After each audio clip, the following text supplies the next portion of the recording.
April 19th, 9:30 a.m. District Court.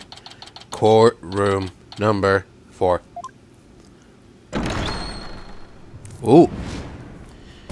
No pretrial lobby talk? No? Okay. Court is back in session for the trial of Damien Tenma. Follow justice. Defense team leader is ready, Your Honor. Athena Sykes, assistant defender, is ready too, Your Honor. Je suis prête. Chipper as ever I see, and in French no less. The prosecution? Very well then. By the way, I asked Detective Fulbright to provide sturdier shackles today. There will be no more of your funny business this time, Prosecutor Blackwell. Now, your opening statement, if you would. I believe it's standard procedure for the prosecution to handle it. Looks like the judge is really bringing it today. Probably realized how Blackwell played him. That was one mean game of Simon Says. Yeah, his honor has to fight to defend his honor today. Your boldness. It's plain to see that you've always dreamed of delivering an epic opening statement. I have? I don't know if I'd say that. Why, of course you have. I saw it in your eyes the last time you gave the opening statement. That was the look of one who yearns deeply for the thrill of an epic opening statement. For decades now, you have been watching opening statements from your bench. They were the crown jewels of the court, the one thing you could not possess. The crown jewels of the court? Now, at long last, they are within your grasp. How could you possibly refuse? So you don't mind if I do it then? I'll make a special exception. Just this once. Here we go again. Yep, more of Blackwell's mind games. Well, in that case, I think I might go ahead and make the opening statement myself. Ahem. In yesterday's session, we learned the shocking truth that victim Alderman Rex Cupid was the Amazing Nine-Tails. We also learned that the Amazing Nine-Tails was a key figure in the Yokai craze and anti-merger protests. It was further revealed that upon learning Rex Cupid's secret identity, Mayor Damien Tenma murdered him. The fact that the crime took place in a tightly locked room was also brought to light, and the only people in that tightly locked room were the defendant and victim. The defense proposed the existence of a hypothetical third party, but further investigation revealed no proof of a third party who had escaped the room. Ergo, we must conclude that the evidence against the defendant is, well, conclusive. Hey! Did I say something wrong? that was quite astonishing. You've truly outdone yourself this time. Oh, one more thing to boast about to my grandchild. Well, this was not an unexpected turn of events. Now then, seems the prosecution has called a new witness to testify. The inexplicable yokai evidence left at the scene of the crime. Well, does that not demand some sort of explanation? The feathers and tracks, weren't those left by the mayor while he was possessed? That was but an act to protect his daughter. Oh, yes, of course. I had suspected as much. Wait, did he actually believe the mayor's award-winning performance? His daughter was the one who planted the yokai evidence. Ergo, the true identity of the yokai in the manor was the manor's maid, Jinxie Tenma. Objection! The prosecution is engaging in mere conjecture. Would you care for some witness testimony then? For I am ready to prove that the little scamp is the one behind the Tenma Taro farce. Witness testimony? I'll bet he means Filch and that creep LaBelle. Very well then. Bailiff, would you bring in the first witness?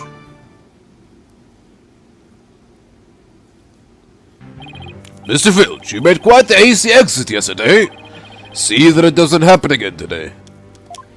Been known for my hasty retreat since I was a kid. Bit of a trademark of mine. Indeed, you managed to give a total of 5 bailiffs the slip. Like those amateurs could ever nab me. Knives! Perhaps you should chuckle you by the neck. That would keep you in place. Yipes! No, please! I'm liable to rip my own head off if I start running. Your statement now. Yes, sir. Mr. Blackhead, sir. It may be the hasty retreat, but there's no escaping Prosecutor Blackwell. Yeah, Blackwell doesn't strike me as the give-up easy type. Now then, Mr. Filch, your testimony, please. Specifically, the true nature of the yokai you saw in the matter shortly after the crime.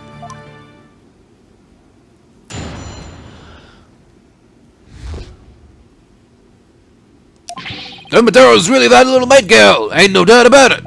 I mean, the Tenma I saw was just a little thing about her size. Little Rhonda had a big old staff. I seen it when she came into the foyer. Mentioned she stole it from the Forbidden Chamber after stumbling on the crime scene. She was gonna use it to wallop me on account of my fierce reputation. I just know it. So, Tenma was short in stature, and that's because it was Miss Jinxie Tenma all along. You betcha. Besides, all the rest of the manor were way taller than her. Feigning height is but an easy thing. But a big ox like the defendant could never pass for short. What if the Tenma impersonator was walking on their knees? Well, no knee walking. I seen it myself. Then perhaps that yokai really was Miss Tenma after all. All monsters are naught but tricks, either of the mind or the cheap parlor variety. So, you're saying she created an illusion like one of those magical eye things? Precisely. Human senses are easily deceived. Take the fellow in the cell next to me. Each night he cries and screams about some ghost he thinks he sees. But in truth, it was simply the janitor. Ho ho ho! Prosecutor Blackwell just gave up the ghost! Literally! The janitor's deathly complexion and all-white attire are, no doubt, partially to blame. That and the fact that he constantly mutters about taking vengeance for this or that. That actually sounds like a real ghost to me. The defense may now cross-examine the witness.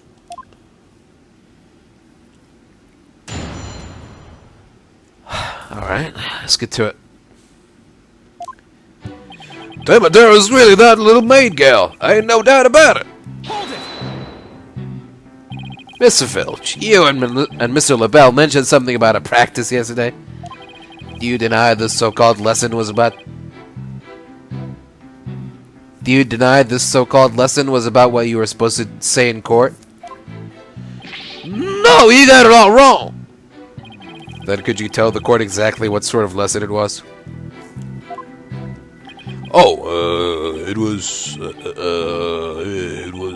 what was it again? Yipes! I remember now. Math, you know, numbers and stuff. He's completely under Blackwell's control, too.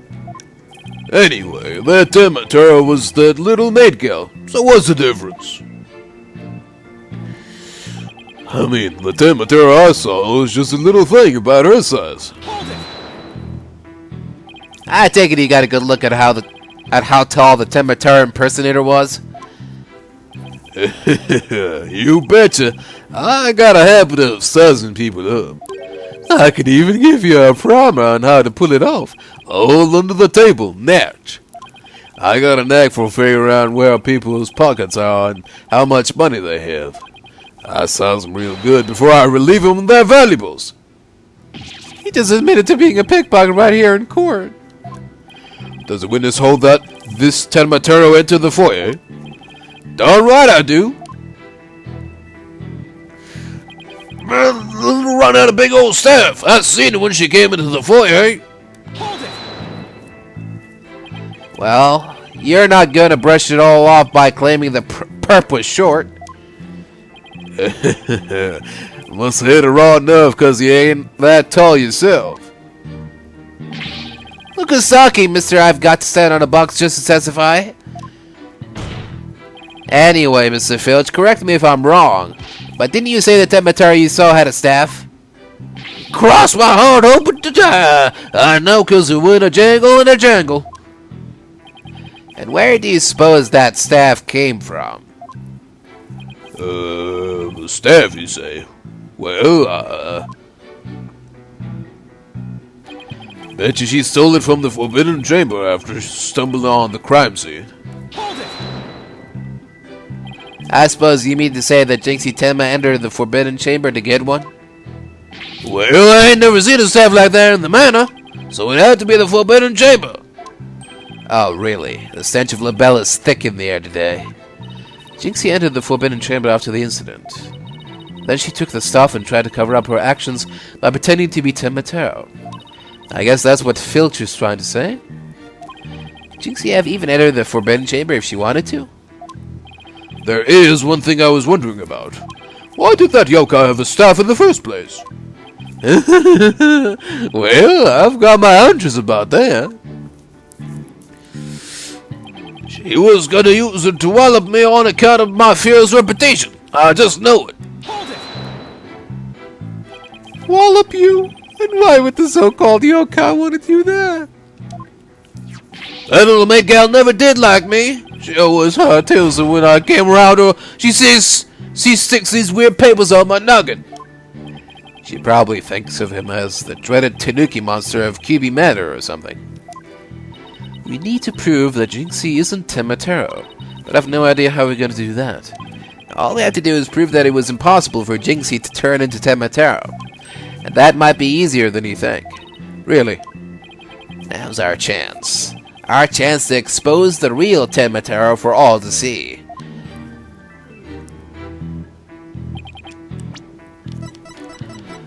What do we got?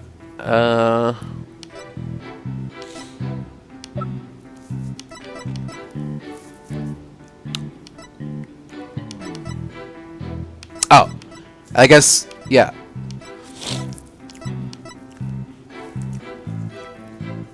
The fact that she couldn't have gotten inside the Forbidden Chamber because the key was inside the mayor.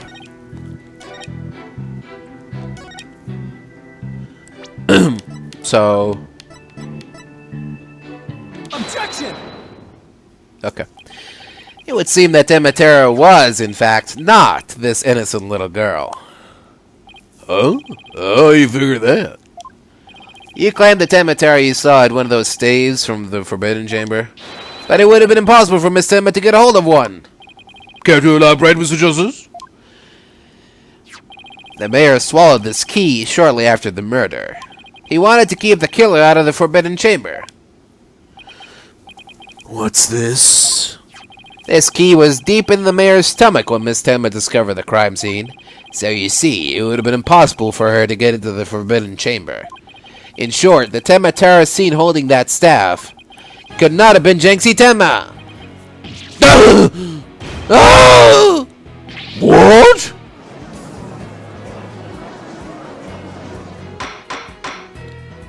But then who does the defense believe of its impersonator, Tenma Taro?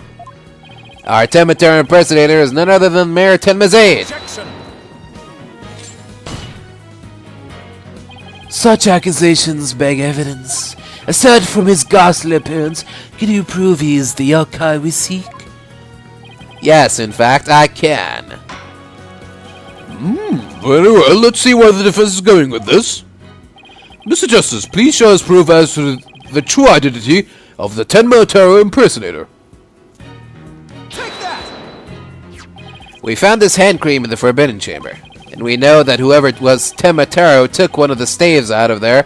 In short, I believe whoever this hand cream belongs to is the yokai impersonator we're looking for. But, Mr. Justice, how do you propose to identify the hand cream's owner? I'm glad you asked, Your Honor. The defense requests a fingerprint analysis on this piece of evidence. It might tell us who it belongs to. Interesting. So, you expect to find the Yokai's prints there? Very well, I hereby call a short recess while we wait for the fingerprints results.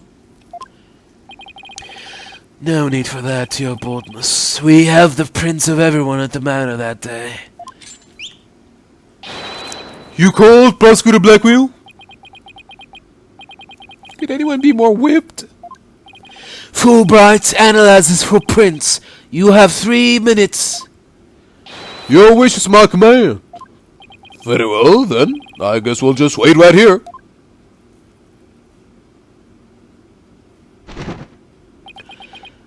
It would seem the fingerprint analysis is complete. What do the results show? What in the world? They're Flora LaBelle's prints, aren't they? This is absurd! Prosecutor Blackwell? I'm not gonna like this, am I? Don't tell me. They're Tenma Taro's prints? Fingerprint analysis has revealed that the prints belong to Rex Kibi.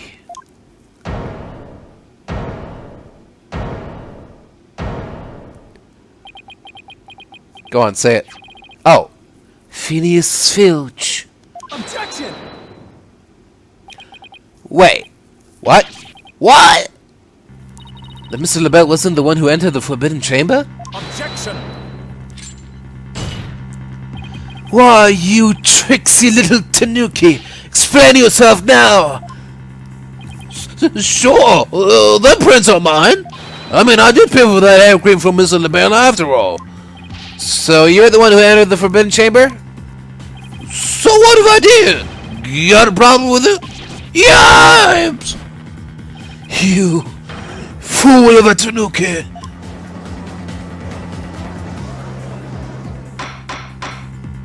Order! Order! Mr. Justice, care to explain what this could mean? Excellent question. The fact that Mr. Filch was in the Forbidden Chamber... wait a second. Does this mean that Tenma Taro holding that staff was Phineas Filch? Yipes! Another cat out of the bag! Mr. Filch is Tenma Taro. Oh. He is? I don't understand. Does this mean Mr. Filch is the real killer? The witness will explain himself this instant. Begging your pardon, your honorship, but I was just doing what the alderman told me. He wanted me to be Tenma Taro in the village exorcism ritual. Oh, you mean that event at the Ninetales Vale Festival? So that was you inside the Tenma Taro costume? Yeah, and after the event, I went to watch that pro wrestling program. But it brought me to tears on account of the wrestlers being complete jobbers. So, you didn't actually watch the entire wrestling match? That's when I looked at the Tenma Taro costume and got a great idea. Nobody can tell it's me while I'm wearing it. And because of them superstitions, no matter what I do, the villagers won't say a word. In other words, you use the superstitions to effectively render yourself invisible. Why did you want to enter the Forbidden Chamber in the first place? Because of the treasure there. Thought that was my big chance to sneak on in and nab it. Treasure? Only that it's the greatest get rich quick chance of the universe. Grandpappy told me all about it. Said there's an amusing treasure in there. He went in there not knowing his grandfather had already pilfered it. Guess that's one tale that didn't get passed down from grandpappy to grandson. Wait, how exactly did you get into the Forbidden Chamber? There was a meeting in the Fox Chamber that day. Plus, the mayor swallowed the only key that could open the Forbidden Chamber's door. You couldn't have possibly gotten in. I could through the air vent in the foyer. The vent's left to the alderman's picture. I went on in and made a nice little hole. Used that to get in the air duct that leads to the Forbidden Chamber, I did. You what? But how is that even possible? Wait a sec. Remember that air vent in the Forbidden Chamber? So Mr. Filch found a way to get into that air duct. And that's how he got from the foyer vent to the Forbidden Chamber vent? So, Tenma Taro was nothing more than a cat burglar, or rather, a tanuki burglar. And we're back to being without anyone to charge for the alderman's murder. Looks like our so-called yokai is nothing more than one big troublemaker. Tell me, Mr. Filch, what did you do after fleeing to the foyer? I got out of that costume right quick. Would've just caused trouble at that point. And where is that costume now? Heck if I know. And it ain't my fault if he'd never find it. The police searched every nook and cranny. No yokai costume was left in that manor. What if it was tossed outside the manor? Ah. No way! But maybe, just maybe, The defense seems to have hit upon an idea. Well, go on, Mr. Justice. Okay, here's what I think. Mr. Filch, did you get rid of the costume here?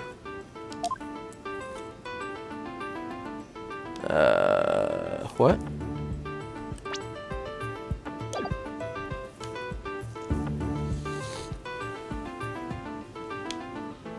I don't... Oh, by the window? Take that! Did you toss it out of the window? Because that would certainly explain why it didn't turn up inside the manor. You think I tossed it out the window? That costume cost me a pretty penny. So why would I go do something like that? I can think of a few reasons. Any bright ideas, Apollo? Well, assuming the costume really was tossed out from the window, then the next question would be, what happened to it after that? And if I'm right, I might have just the thing to prove what happened to the costume. Phineas Filch, I have just the evidence for you. You do? This evidence proves you got rid of your Tenma Taro costume through the window. Take that! Oh, that's... Tenma Taro flying through the sky? And just how does that prove Mr. Filch threw his costume out of the window? It's quite simple.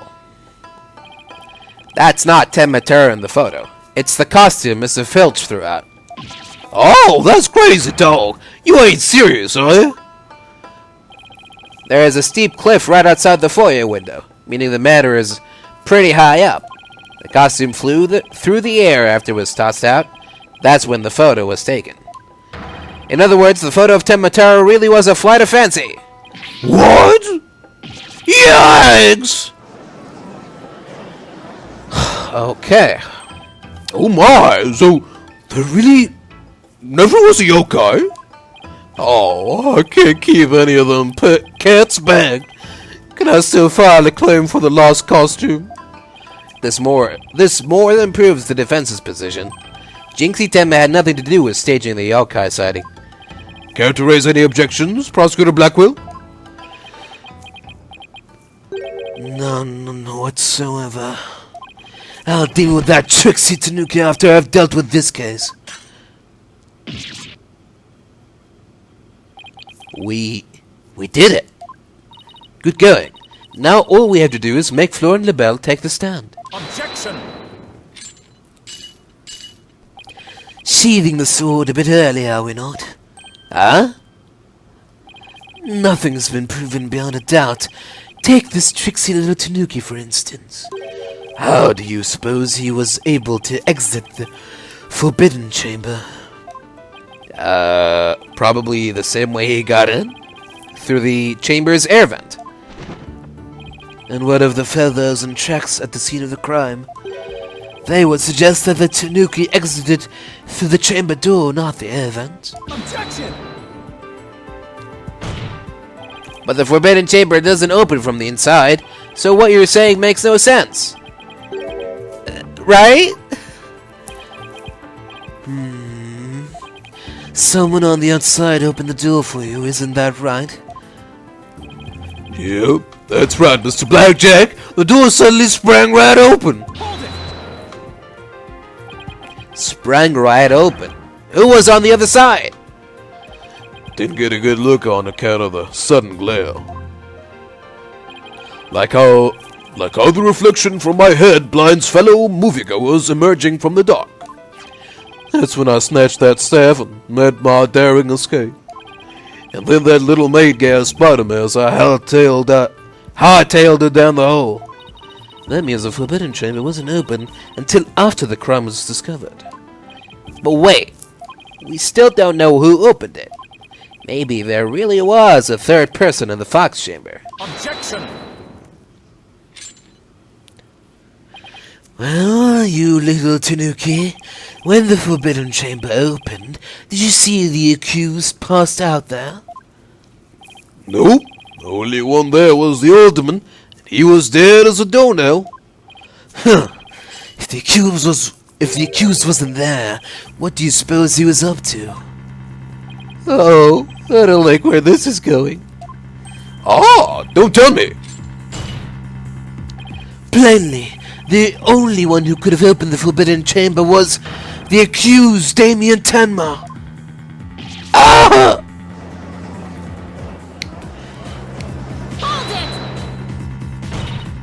Wait a second. There had to be someone else besides Mayor Tenma there. Really? And who might that be? Oh, well, that would be... Objection! Seems our feisty little lass has forgotten the most important thing. evidence. I didn't forget. I was just testing your attention to details. Miss Sykes, you can't prove your point without proof of some sort. It's a proven fact. Sorry. Guess I put my foot in my mouth again. No, Athena. We're definitely onto something here. We all? Think about it. If Filch was stuck inside the Forbidden Chamber, one of the alibis we heard would no longer hold any water. The defense would like to call a new witness to the stand. Someone who knew Mr. Filch was stuck in the Forbidden Chamber. And by virtue of knowing this, has an alibi that no longer adds up. Ah, not that insufferable. Very well. The court will hear what Mr. Justice has to say. Whose alibi no longer adds up?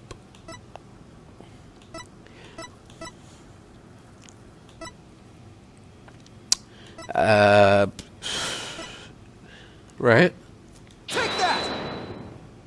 Why, that's the defendant's aide, Florent LaBelle. Didn't he claim to be in the foyer at the time of the crime? Alright, hold on. I'll be right back. Alright, well, I didn't expect Mr. Filch's testimony to just cause so much damage to everything. Everything as we knew it. But what he said there, when he said that he saw someone looking like Tenma, the mayor, Mayor Damien, I remembered the little detail they mentioned that that LaBelle dyes his hair. So it's possible that he made his appearance look like Damien. Maybe, or maybe he just coincidentally dyed his hair black. I don't know. No, you know what? I'm actually I'm not too sure about this theory anymore. Whatever. Let's see what happens. Didn't he claim to be in the foyer at the time of the crime? True. But in his alibi, he also claimed Mr. Filch was in the foyer too. However, as we all know now, Mr. Filch was not there with Mr. LaBelle at that time. In short, Mr. LaBelle's alibi has disappeared. Duh! Florent LaBelle's alibi was one big lie. Isn't that right, Mr. Filch? I reckon there ain't no keeping that cat in the bag here neither. It was all Mr. LaBelle's idea. He told me he'd button his lip about me breaking into the Forbidden Chamber. And in return, he said we'd vouch for each other's alibi. Shame on you, Mr. Filch. Perjury is a serious crime, you know. Oh, shucks. Mercy, your honorship, mercy.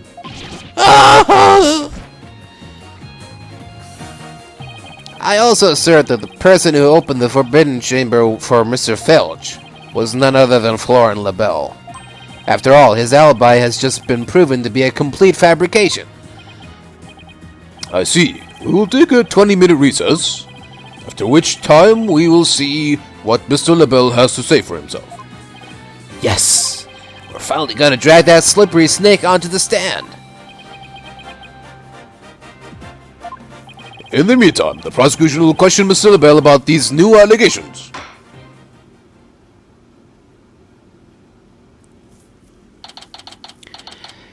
April 19th, 10:25 a.m., District Court, Defendants, Lobby, number 3.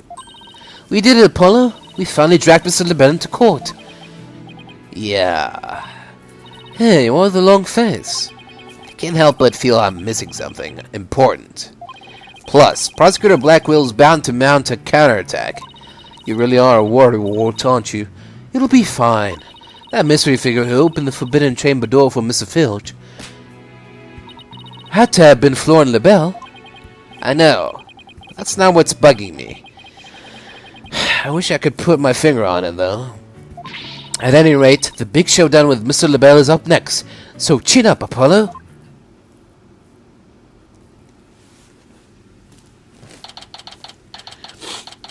April 19th, 11 a.m., District Court, Courtroom number 4.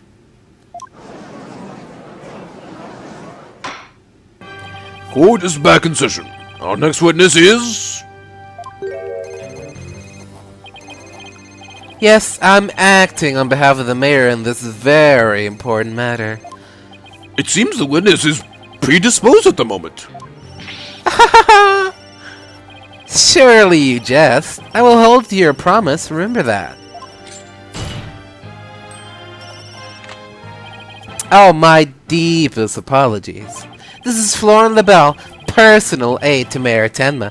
Or should I say, the accused? Ouch, like the poor mayor hasn't suffered enough.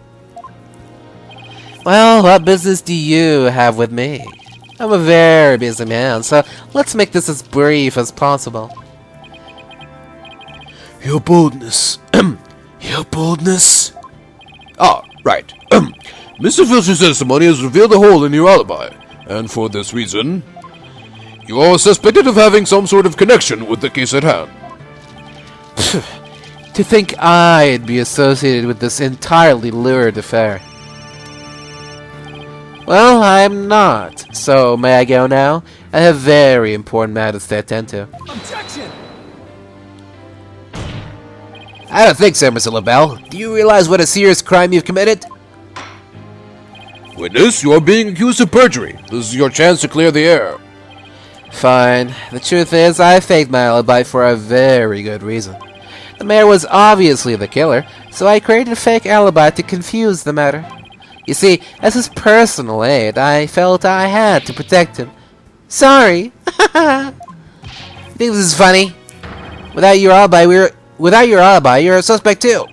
What were you really doing at the time of the crime? Pfft, peasant! How dare you accuse me, one of the beautiful people... Stop stalling and tell the court what you were really doing at the time of the crime. Silence!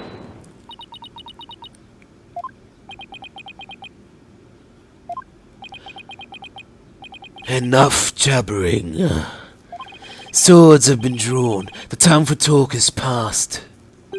Swords? What swords? This is a duel to the death. The fate of the accused rests in our hands. Begone, ye of cowardly heart. The battlefield hath no place for ye. Again? Oh my. Spare me, please!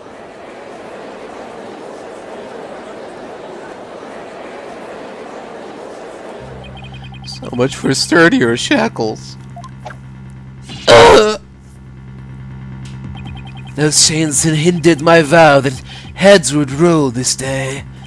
This gives keeping your head on in a court a whole meaning. This gives keeping your head on in court a whole new meaning. Whatever. Will the witness please deliver the accused death knell? You know of what I speak. Most certainly. His goose is already cooked. Dad to stick a fork in him. Whatever he has to say can be good. As I told Prosecutor Blackwell during the recess, I rushed right over to the Fox Chamber when I heard little Jinxie scream. What? Then, drumroll please, I saw Mayor Tenma opening the Forbidden Chamber doors. What? There you have it. The mystery man who opened the chamber door, as witnessed by one Phineas Filch, was the accused. There was never any third party. Oh, and that's not all. I heard something quite startling there at the scene of the crime. Startling sounds bad. The mayor, who was barely conscious, muttered this. Forgive me, Jinxie. I killed the alderman. That's right. The mayor actually confessed to the murder right then and there.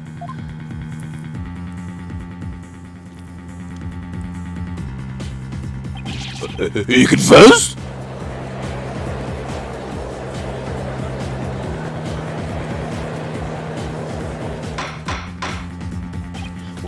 Order in the court. This is quite conclusive testimony if it stands. Just so, and quite astonishing, I might add. I only learned of this fact during the recess. I just love surprises, don't you? That's why I saved the best for last. Consider it a gift from me to you. No way. I don't believe Mr. LaBelle heard the mayor confess. But is this really true? Did Mayor Tenma really confess? It is indeed. During that last recess, I confirmed it with the mayor's daughter. It would seem Mayor Tenma actually did confess. That testimony is quite favorable to the prosecutions. This is LaBelle. Yes, I called earlier about the party reservations. That's right, and I'll be calling my little shindig Mayor Tenma's Conviction Gala. A splendid time is guaranteed for all but the mayor and his defense. Well, as it seems, our witness is a very busy man, so let's get right to his testimony. Mr. LaBelle, please tell us what you saw when you came upon the scene of the crime.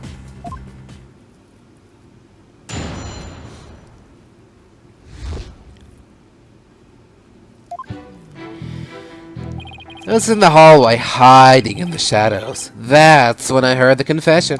Upon learning of her father's crime, little Jinxie fled without ever noticing me.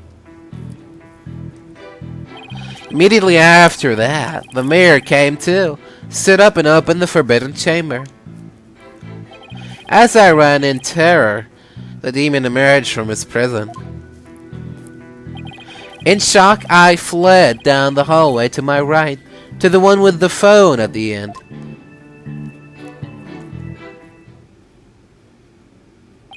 I must say, this is a shocking revelation. Why unexpected? To think the defendant actually confessed then and there to his crime. Perhaps the guilt was too much to bear, so he confided in his daughter. You do realize you should not have withheld such crucial testimony from the court. Once again, sorry. It's just, I fear being accused if I mentioned coming upon that most unpleasant scene. Arg, why did the mayor's confession have to be brought up by this guy? We better do something before the judge declares the mayor guilty. As a death row inmate once told me in the years gone by, there is a time to fight and a time to yield, a time to live and a time to die. Arg! He's laying on real thick now. The defense may now cross-examine the witness.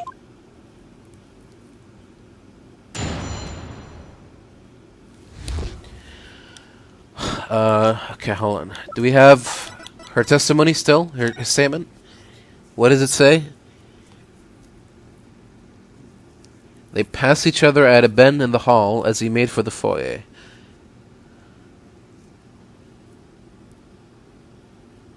She couldn't call for help because there was no one else in the hall.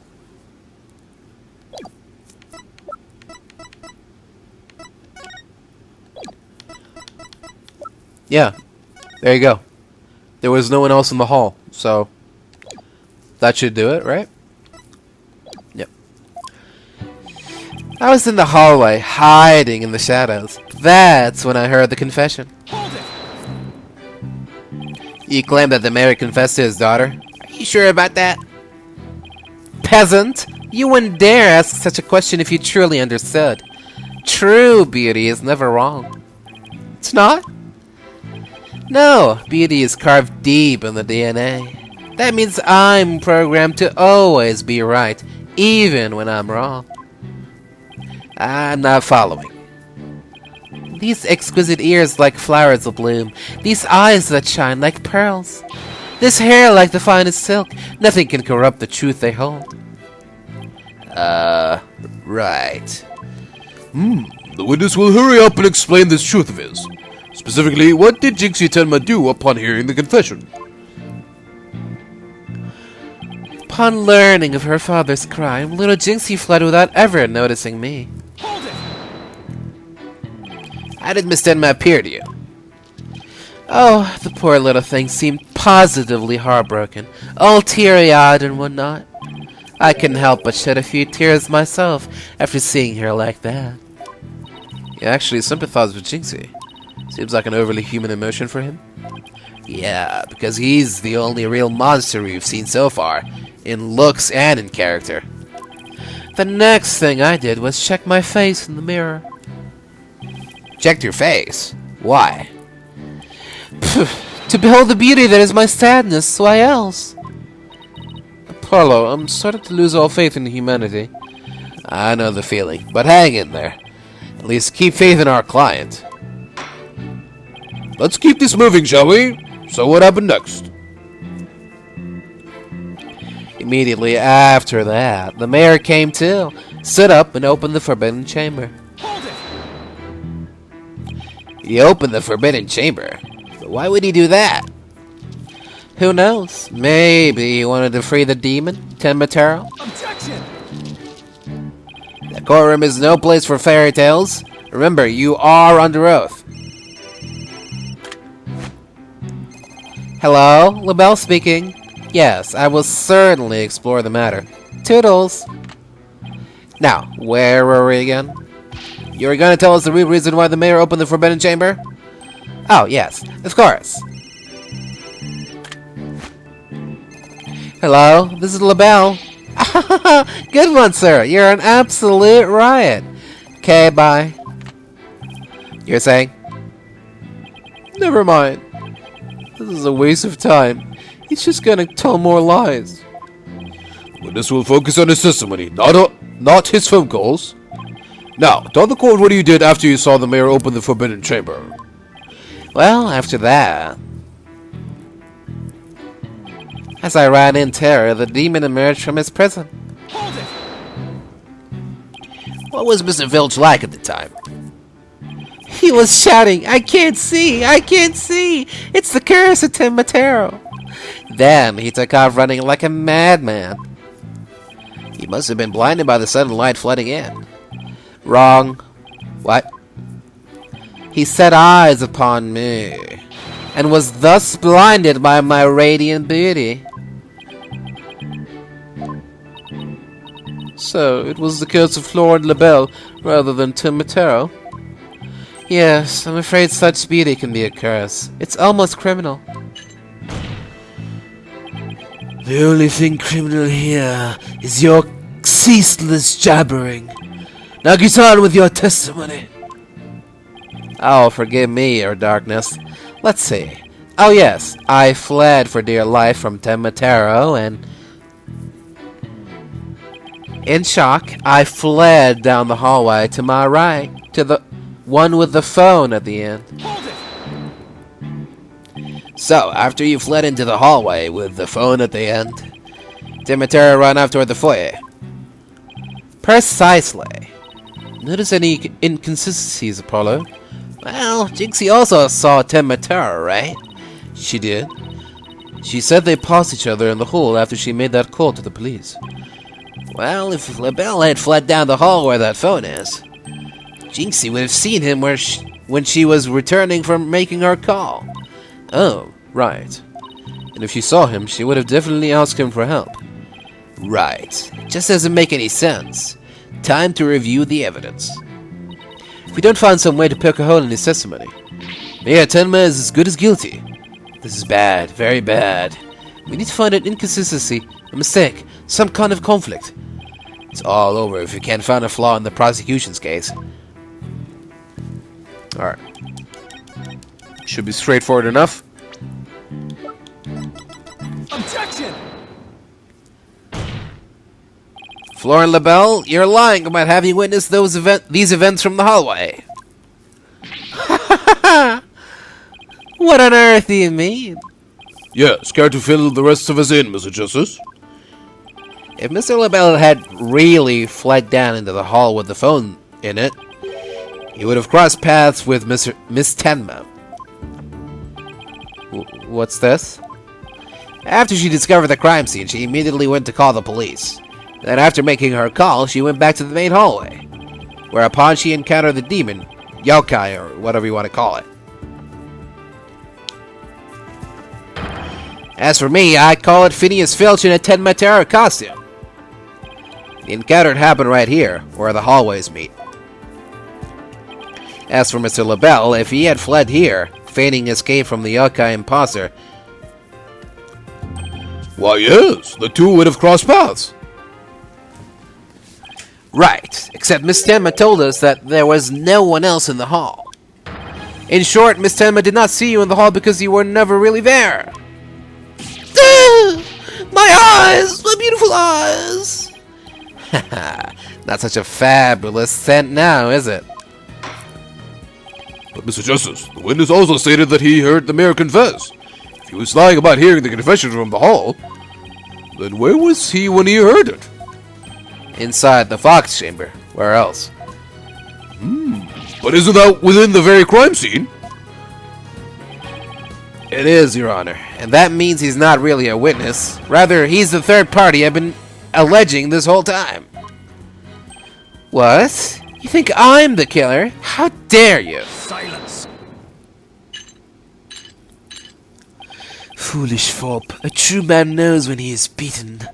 A shield of lies comes to naught before... A shield of lies comes to naught before a foe. A shield of lies comes to naught before a foe with the sword of truth bared. Prosecutor Blackwell, what are you... I thought we were on the same side. You are mistaken. There are no sides here, save for my cold, steely edge of judgment.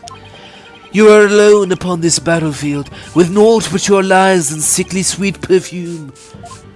Whoa, what just happened? Blackwell's really tearing into him.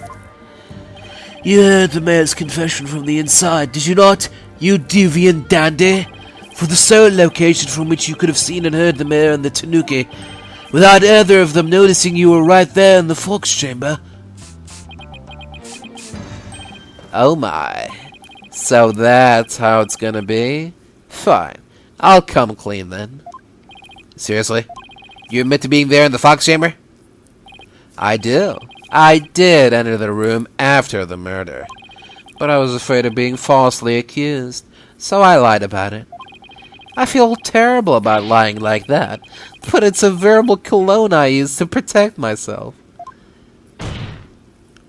You'd better explain yourself, Mr. LaBelle. Yes, of course. I was just about to get to that. The witness is skating on thin ice. I remind you that perjury is a very serious crime. Now, let's hear your testimony again. This time, without your perfume of lies.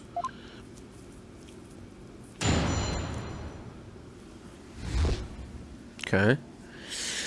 An entirely new testimony.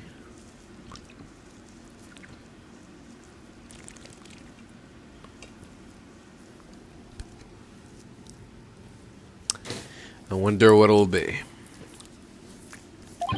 I did enter the Fox chamber after the murder, but I didn't enter until after Jinxie had heard the confession and left. I heard the mayor groan and hid behind the folding screen there. What I saw there up close, it It was absolutely horrifying. So you see, I was there, but merely watching from behind the screen. From behind the screen? Why, yes, I believe you wouldn't be spotted if you were there. Just so. He could see everything without being spotted by the victim or that Tanuki filch. Suffice to say, he was a mere witness to the events, rather than an actual third party. This guy is slippery as an eel. Apollo, you think he's telling the truth? Well, he was in the Fox chamber, so at least that much must be true. The defense may cross-examine our slightly voyeuristic witness.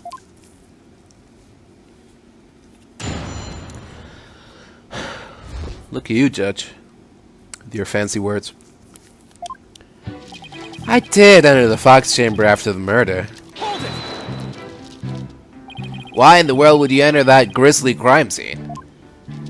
Why? Because I was worried sick. Mayor Tenma's suit? It what?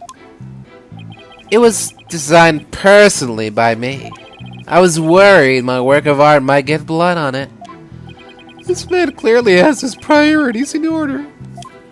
Okay, let's get this over with, shall we?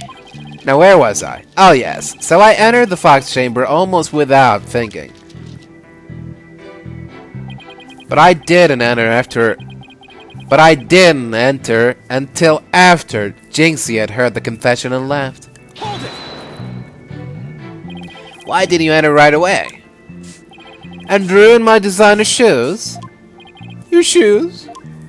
Even now, just thinking about getting blood on my fabulous footwear sends chills down my spine. That's why I hesitated. Objection! That's terrible. A man was dying and another injured, and you were worried about your shoes? Silence! Need I remind you, this is a court of law. We are not teaching morality here. We have schools of etiquette and the like for such trivial pursuits. Gah. Now, you listen to me, you deceptive dandy. Get to the point and be quick about it. Yes, well, I was there in the Fox chamber, but I heard the mayor groan and hid behind the folding screen there. Hold it! Wait a second. Why did you hide yourself? Oh my, so you do understand. I do?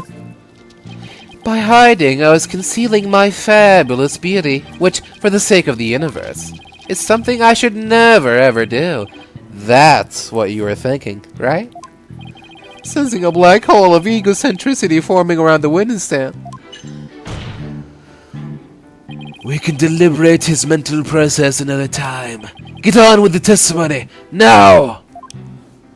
Well, regarding the murder scene, what I saw there up close was absolutely horrifying. Hold it! Could you describe the crime scene in a bit more detail? And what exactly would you like details about? Well, what I'd like to ask you about is...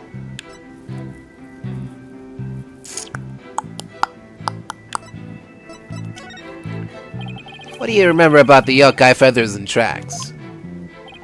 They resulted when Taro exited the Forbidden Chamber. He came out in quite a rush, scattering feathers this way and that. Did you immediately know it was Mr. Filch? I did, and that's why I suggested we cook up our alibis together. And how did those practice sessions go? They were nearly the death of me. Filchy has to be the worst student ever. He really doesn't think he's done anything wrong, does he? Well, Mr. Justice, do you consider his statement to be of any importance? Is it important? No. It's probably not particularly important. No, Your Honor. The witness may proceed. Alright then. I would just like to add that it was a terribly grisly scene, as I have described. So you see, I was there, but merely watching from behind the screen. Hold mayor had been knocked out by a blow to the head. Could he really have opened the Forbidden Chamber in that state?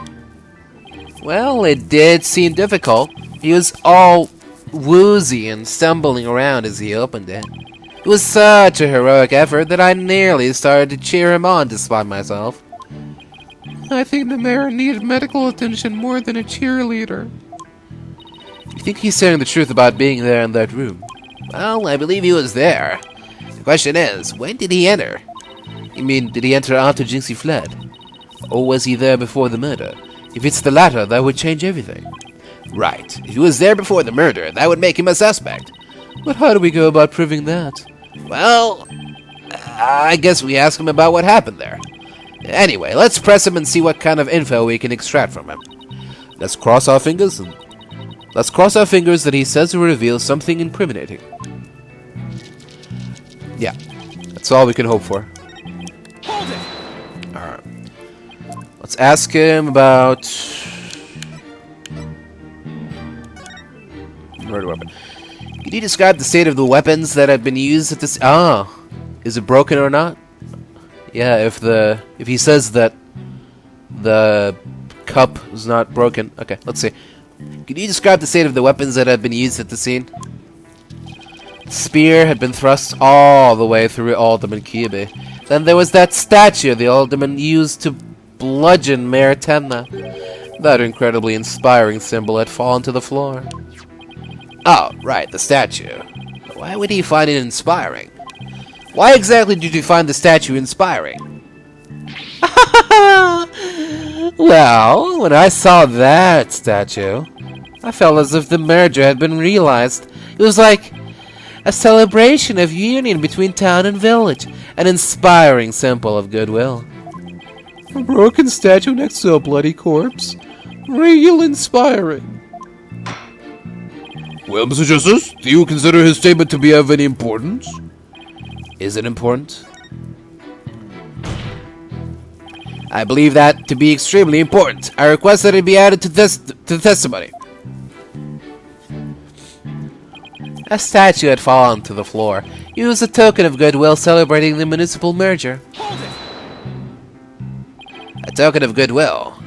Are you referring to the fox and demon statue? Yes, the statue the alderman allegedly used to strike back at Mayor Tenma. The mayor trampled down municipal goodwill only to be clobbered by its symbol. It's quite ironic, don't you think? That's when that symbol of goodwill was transformed into a symbol of conflict. Okay. This should do it, right? Jinxie is the only one who knows what the original looked like. There you go. Objection! Should be good enough. Your lies have finally betrayed you, Mr. LaBelle. What possibly could you mean? You said the statue was like a celebration of union between town and village. Isn't that correct? It is indeed, but what of it? The two Yokai are joining hands in goodwill, as if they were celebrating the municipal merger.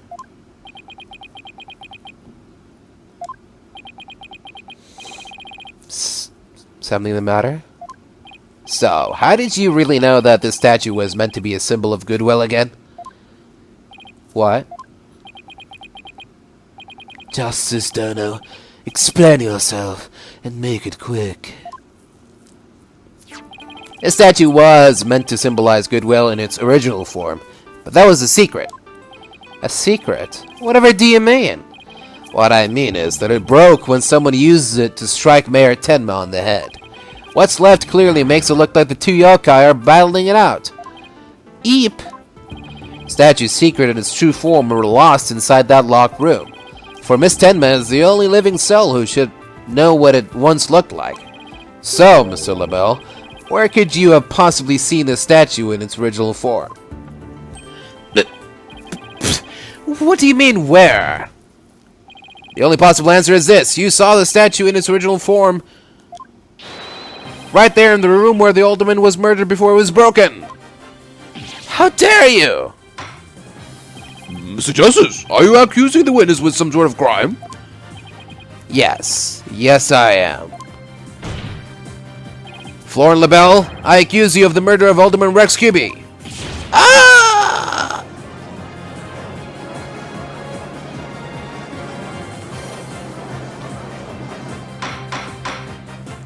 Order! Order! Mr. LaBelle, you've been accused of murder. Do you have anything to say in your defense? How could you possibly accuse me, the embodiment of beauty?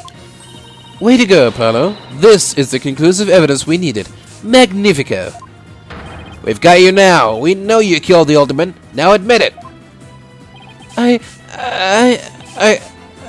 Silence.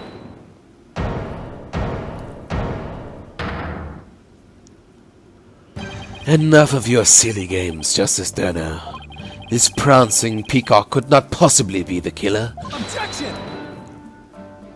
What are you talking about? His alibi has already crumbled to dust. And I just proved that he was in the Fox Chamber while he was still locked tight. Silence. Why could he have not seen the statue in its true form before the murder? After all, he was close friends with the Alderman. Ergo... Yes, that's right. I clearly remember it now.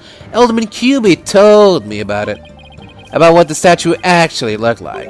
I mean, he was a good friend of mine. Objection! Yeah, right. He wouldn't show you a secret gift just like that. Silence. Moreover, it has already been proven that he was not present at the scene of the crime. It does? Forgotten, have we? Recall the little scam statement, if you will. When Jinxie Tenma unlocked the Fox Chamber, she saw the Alderman and the Mayor collapse therein, and no one else. Oh, dang it. The fact is, it was you two who made that apparent in yesterday's court session. Thus, Lord LaBelle could not possibly have been in that locked room. No! Ah! I just don't get it. How could Jinxie not have seen LaBelle? The proof is incontrovertible. No room for debate exists. Am I not right, Your Boldness? It does seem awfully conclusive. Facts point to the defendant and victim being the only people in that locked room. Moreover, the defendant has already confessed. Objection. Silence. You cannot defend the indefensible. Your role in this charade is over, Justice Dono. But... Your Boldness, this trial would last an eternity if we were to keep crossing blades with these simpletons. It is high time you brought down the hammer of justice. Point well made. I believe it's time to declare a verdict. This court finds the defendant Damien Tenma.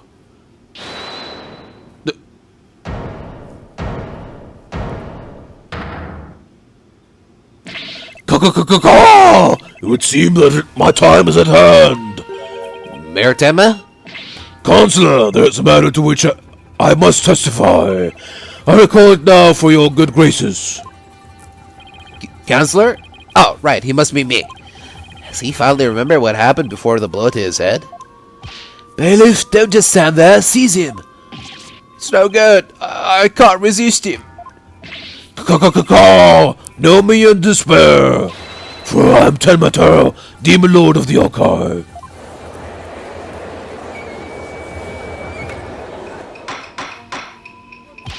Mr. Justice, do something! Since when am I responsible for the court security? Apollo, this is our chance. We might get some new information out of him.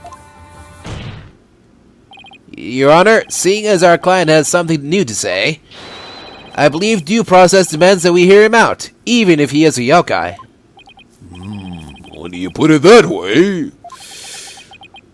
Still, I believe testimony by a yokai is unprecedented in the legal world. Unprecedented in absurdity, more like. Alright then, Mr. Damien Tenma, or should I say, Mr. Tenma Taro. Your testimony, please. I shall now speak of recollections most real, courtesy of my host, Damien Tenma. Heed these words, mortals, for hear them but once you shall.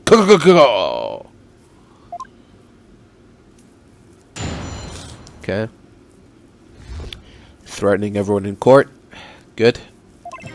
Barely conscious was Damien there amid the darkness. Suddenly 2 yokai did appear. On one side I, Tenma, Taro, ruler of Demonkind, and on the other my mortal enemy, the nine-tailed fox.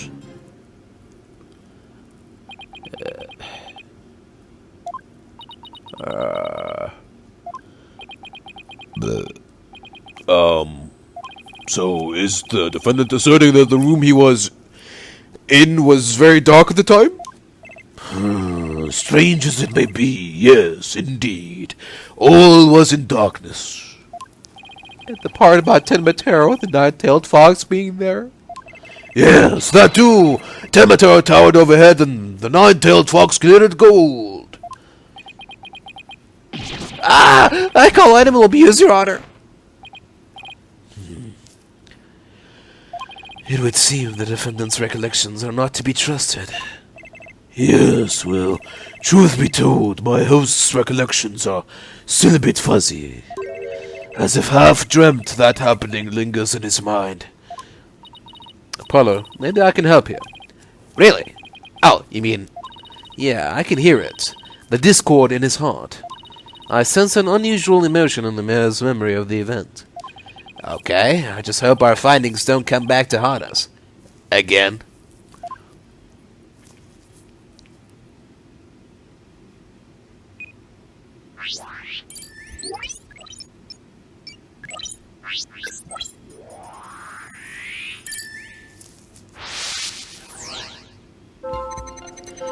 Barely conscious was Damien there amid the darkness. Why is he sad? Suddenly 2 yokai did appear. On one side I, Tenma Taro, ruler of Demonkind, and on the other my mortal enemy, the nine-tailed fox. Got it! When the nine-tailed fox appeared, you not only experienced shock and sadness, but also something like joy as well. Joy? Perhaps it was joy at the light coming to my eyes at long last. A long and terrible creaking did pierce the silence. And then there was light. On reflection, it was a door that did produce that infernal racket. A creaking door. Oh, you must be talking about the Forbidden Chamber door. It does make a lot of noise. So, this means the Forbidden Chamber really was opened. But what about the sudden light he described? I think I know. He mentioned darkness and Tenma Taro towering overhead. Maybe the mayor wasn't really in the Fox Chamber at the time of the crime. Mr. Mayor, did the darkness that you were in happen to be here? Take that! The Forbidden Chamber? Was it not the Fox Chamber where the murder did occur? Yes, but it all makes sense if you were in the Forbidden Chamber. That terrible creaking sound was probably the Forbidden Chamber's door opening. And the towering Tenma Taro you saw? Most likely the Forbidden Chamber statue. Why, yes, that would explain it. The darkness and the staff in the demon's grasp.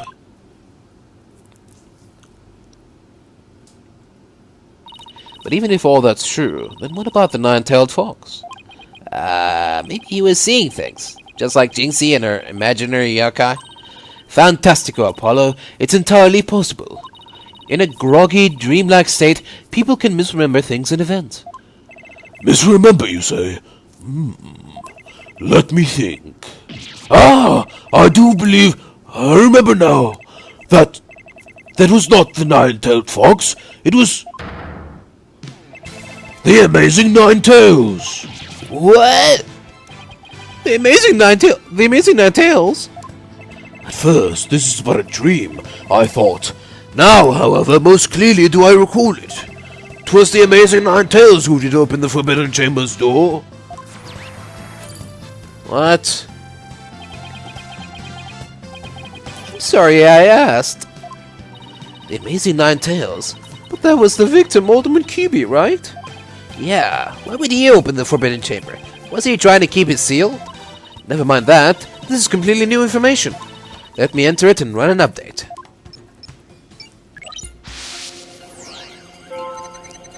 Barely conscious was Damon there in the Forbidden Chamber.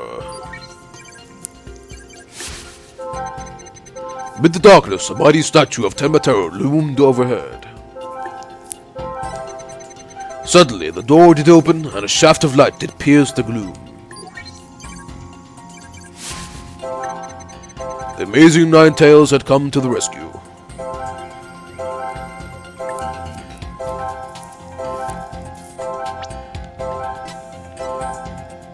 Got it! The unexpected emotion is right here. Really? You sure about that? Yeah, can't you see it? Maybe if you look really hard? Just keep staring and maybe... Paulo, this isn't a game of Where's Emo. So, I'm way off? At least make an effort next time. Okay. Let me try that again.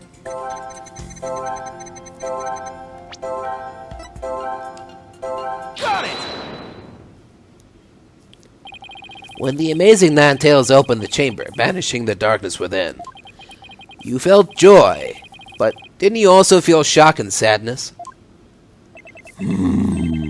Yes, in the hazy depths of my mind, I do recollect something of that nature. I believe it was the fiend's cape of red, for when I did behold it, a great wave of sadness did inexplicitly wash over me. A cape of red? Apollo, we've reduced the noise level. Oh, but there's still a little left. Mayor Tenma, why were you sad when you saw the red cape? Why indeed? What could this mean? I guess his memory is still a little spotty. I know, because his latest recollection contradicts the evidence. Yeah, it's one of those contradictions that slaps you right across the face. Something this obvious could arise when someone is trying to force a fuzzy memory into a definitive shape. Paulo, I know what you have to do. You need to present evidence that contradicts the image you see. Oh, so it's basically the same as the usual cross-examination process? Okay, time to review the evidence. Look out, contradiction. Here comes justice.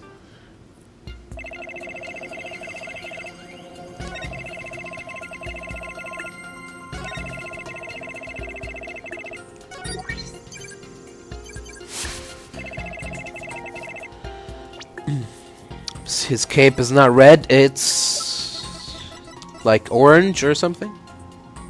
It's oh no, yeah, he has nine tails, of course. The cape in the shape of nine tails. Objection! You said the amazing Nine-Tails' cape was red. Are you sure about that? Yes, well, I do believe it was the red cape I saw, but... Mayor Tenma, does this cape look red to you? Oh, that certainly does not look red. Not even scarlet or crimson either. Nevertheless, upon my liberation, something red did fill my as yet hazy field of view. Oh. And I thought to myself, the amazing Nine-Tails is arrayed in a cape of red. So you mistook that red something for his cape, huh? Apparently so. Remembering it now brings a great sadness upon me. So the red something probably wasn't a cape after all. Maybe that great sadness he mentioned is what's interfering with his memory. Well, he would have seen the fox chamber behind the amazing Nine-Tails.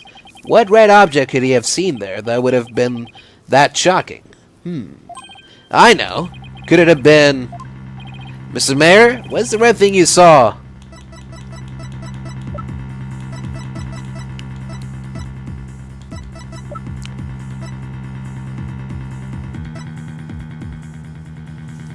I'm guessing...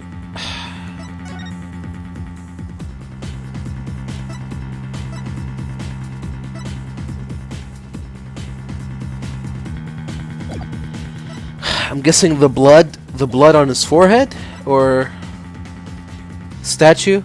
Let's try the statue first. Take that! Foolish mortal, do you mock me? Whoa, sorry. I'm afraid I have no recollection of seeing such an item. You must cease this practice of leaping before looking. Sorry. Ouch, that was a human demon double punch. Apollo, think of something that's red and could produce a feeling of sadness. And take a good look at the evidence again. Mr. Mayor, what's the red thing you saw?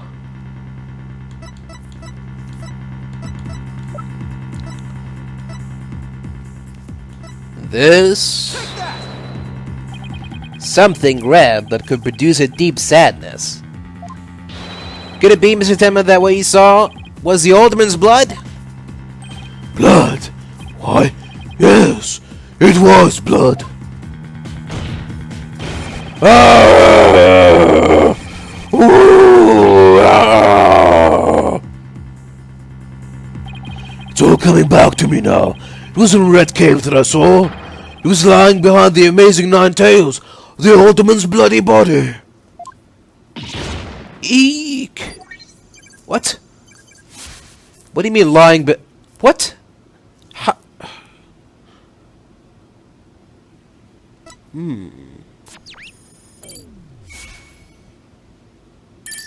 So LaBelle was dressed as the Nine Tails?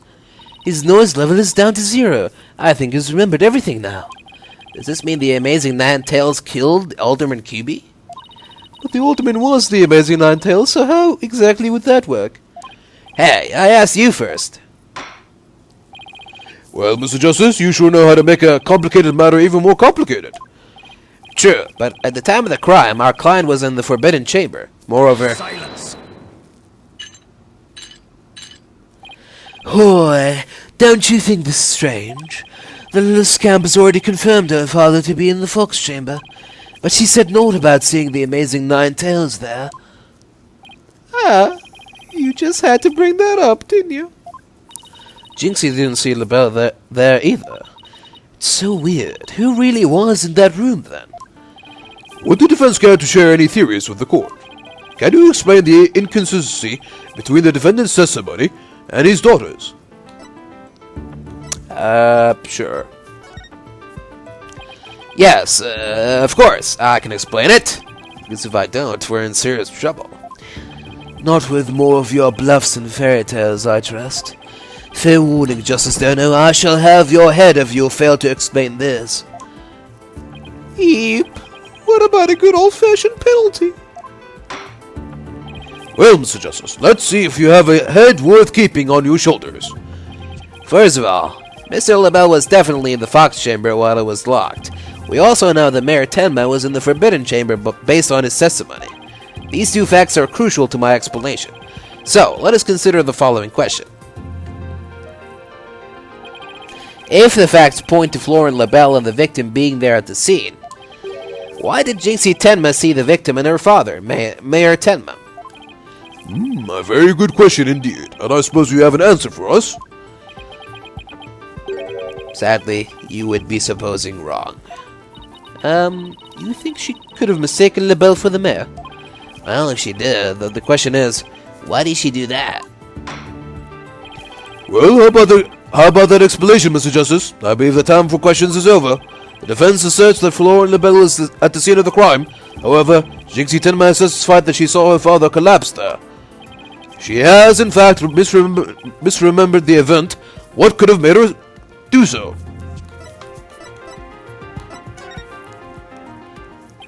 The figure Miss Tenma saw was not her father. It was Florent LaBelle disguised as Damien Tenma. Silence. That is a complete impossibility. Their faces are utterly unlike. How could you explain that away with a mere disguise? Yes, they both do have incredibly distinctive faces. Maybe the disguise completely hid his face? I think Jinxie would have mentioned if she couldn't see her father's face. And if it was that sort of disguise, wouldn't she have removed it? Oh, right. Your sword is as dull as your mind, Justice Dono. Shall I show you what a truly sharp blade is capable of? I think I'll pass. Ah!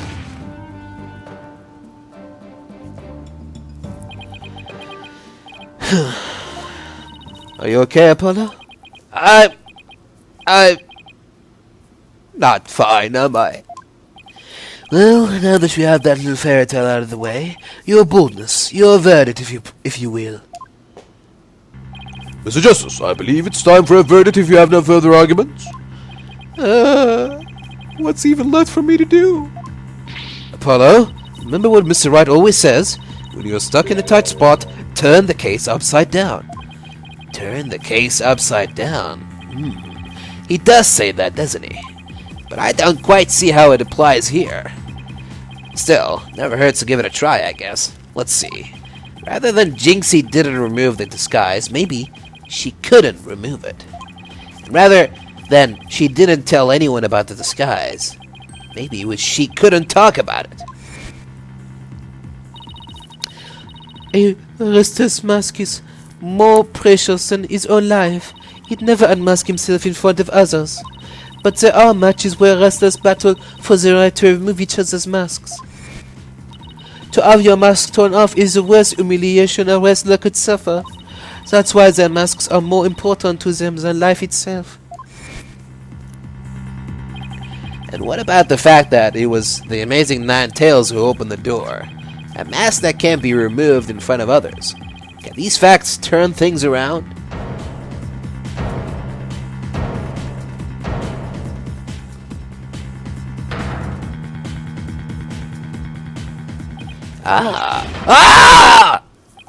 We got it all backwards. Apollo? I think we might have had a huge mistake. We might have made a huge mistake.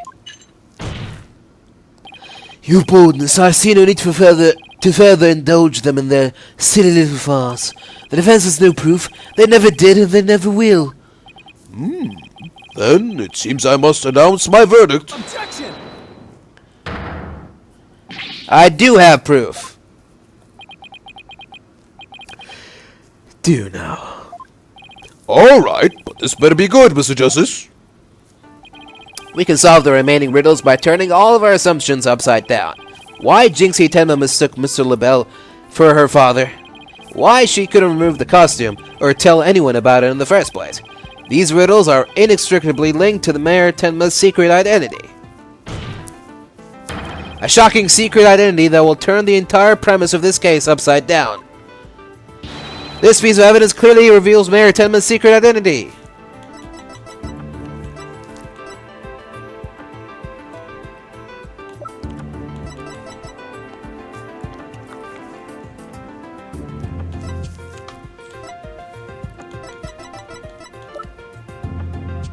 Take that! What absolute claptrap! Poppycock! Boulderdash! We thought the Ultimate was the Amazing Nine Tails and the Mayor was Tenma Taro.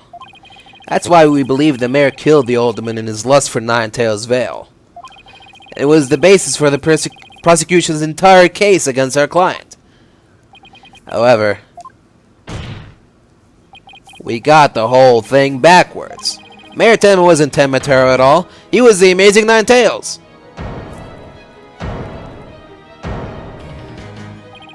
What's this? You at best explain yourself, Justice Taro. From where you derive such a far-fetched conclusion? Jinxie no doubt knew the true identity of the Amazing Nine Tails, but she couldn't tell anyone no matter what. That's why she didn't say it was the Amazing Nine Tails she saw passed out. Even though, unbeknownst to her, it was really Florin LaBelle in disguise. Silence! The accused and that deceitful dandy are utterly dissimilar in physical build and voice. The little scamp would have seen the difference. Objection! Remember, Mr. LaBelle has his very own brand of cosmetics. Why couldn't he fake a different build too? And anyone speaking through a mask would naturally sound different. Silence! Why did she not simply pull the mask off? Objection! A masked wrestler's disguise is more precious than life itself. As a huge fan of the Amazing Nine Tails, she would never dare unmask him.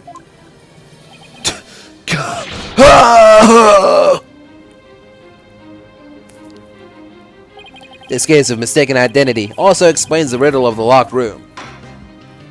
Then by all means, Mr. Justice, answer it for us already. First, Mr. LaBelle entered the room where the mayor and alderman were talking. I suspect he brought with him coffee laced with some sort of sedative, once the alderman was out cold. That's when Mr. LaBelle killed him. Next, he took the mayor, who he had also drugged, into the forbidden chamber. Then he returned to the fox chamber, slipped into some of the mayor's spare clothes, and completed the disguise by donning the amazing Ninetales' mask. With his entire charade in place, Mr. LaBelle then let out a scream. The scream that led Jinxie Tenma to the scene. Oh, so then the person who said I killed Alderman QB was... Yep, that was Florent LaBelle in disguise. The mayor never actually confessed. Silence. This is no more than guesswork and speculation. Now stop your jabbering and... Action. No, you twisted samurai. This time you stop your jabbering and let me finish making my case. Once Miss Tenma left the scene, Mr. LaBelle, still wearing the mayor's clothes and mask, opened the forbidden chamber. So he could drag the mayor back out into the fox chamber. Oh, so the amazing Ninetales the mayor's soul was right. It was LaBelle opening the forbidden chamber. The second time Mr. LaBelle opened the door to the forbidden chamber, he happened to catch the thieving Mr. Filch by surprise. Startled, Mr. Filch, in his Tenma Taro disguise, ran as fast as he could away from the room. As he did, he left behind him a trail of feathers and tracks, and gave Miss Tenma the scare of her life in the hallway. With no one left to witness the events that had occurred, Mr. LaBelle then proceeded to drag the sleeping mayor back into the fox chamber. I see. Well, that all certainly does make sense. Then, after dragging the mayor back into the fox chamber, Mr. LaBelle threw the mask out the window and fled the room. Silence. For this absurd theory to work, it requires that the defendant be the amazing Ninetales. However, he was the one pushing for the municipal merger. That such an individual could possibly be the amazing Ninetales is preposterous. Objection. Is it? The mayor was blackmailed into pursuing the merger. Miss Tenma's life would have been in danger if he had openly voiced his opposition. That's why he created a secret identity as the amazing Ninetales. Duh! This is madness. No one could possibly hatch such an insane plot. No one except a killer as insane as his plot, and I'd say Florent LaBelle more than qualifies. Foolish mortal, it is at your own peril that you forget who I am. Mayor Tenma, it's okay now. Jinxie will be safe just as soon as Mr. LaBelle is arrested. You are the amazing Ninetales, aren't you?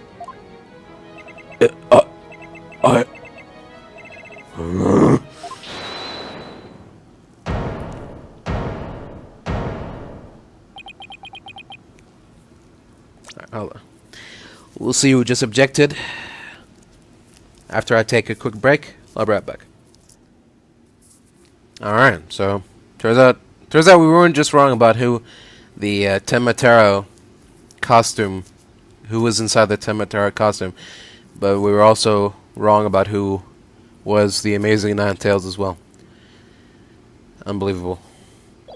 We were basically wrong about everything. Alright, someone just objected.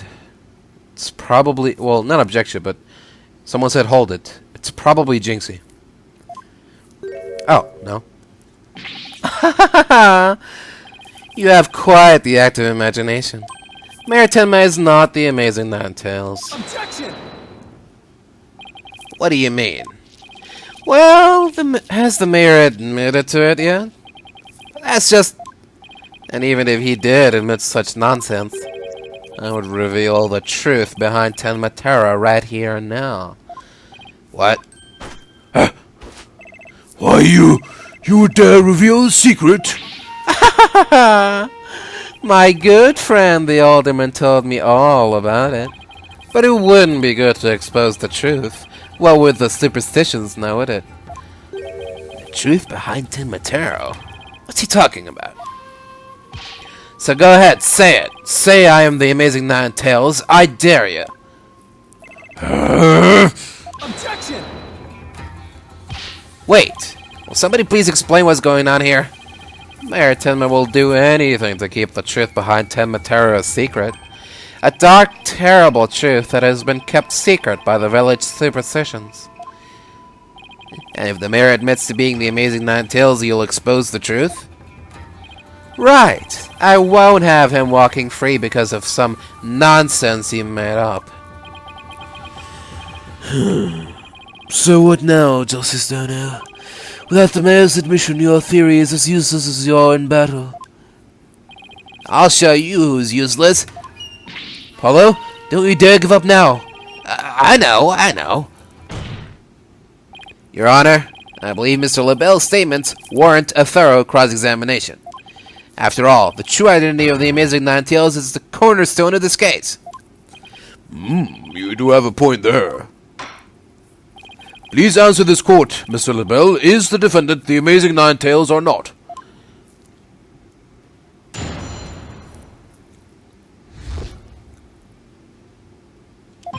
The Amazing Nine Tails' true identity is not Mayor Tenma.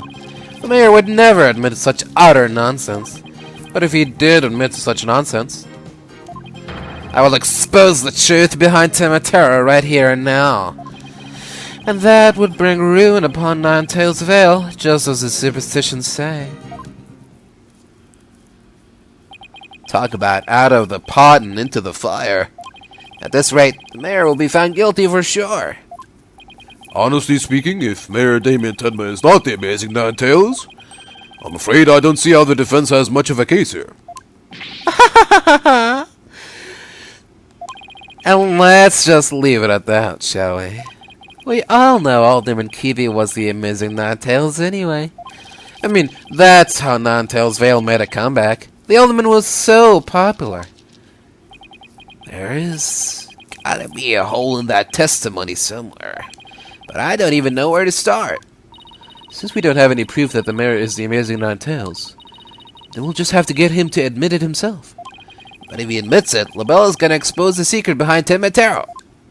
Arg, we're so close. I know it. The defense may cross-examine the witness.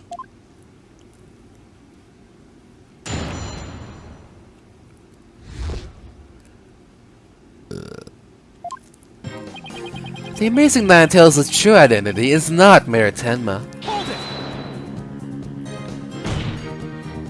it! This whole case only makes sense if the mayor is the Amazing Nine Tails. I know you used his mask to create this illusion of a locked room murder. Silence! Nothing more than idle speculation. You have no evidence now, have you? Objection! Mr. LaBelle knows what the statue originally looked like. That means he had to be in the Fox Chamber while it was still locked tight. Sorry, but I heard about the statue from Alderman Kirby. If you don't believe me, just ask him. Oh, what's that? The Alderman's dead? Looks like the joke's on you, my sweaty little friend. Hello, you mind if I wring his neck? Wait in line, cause I'm going first. Temper. Anyway,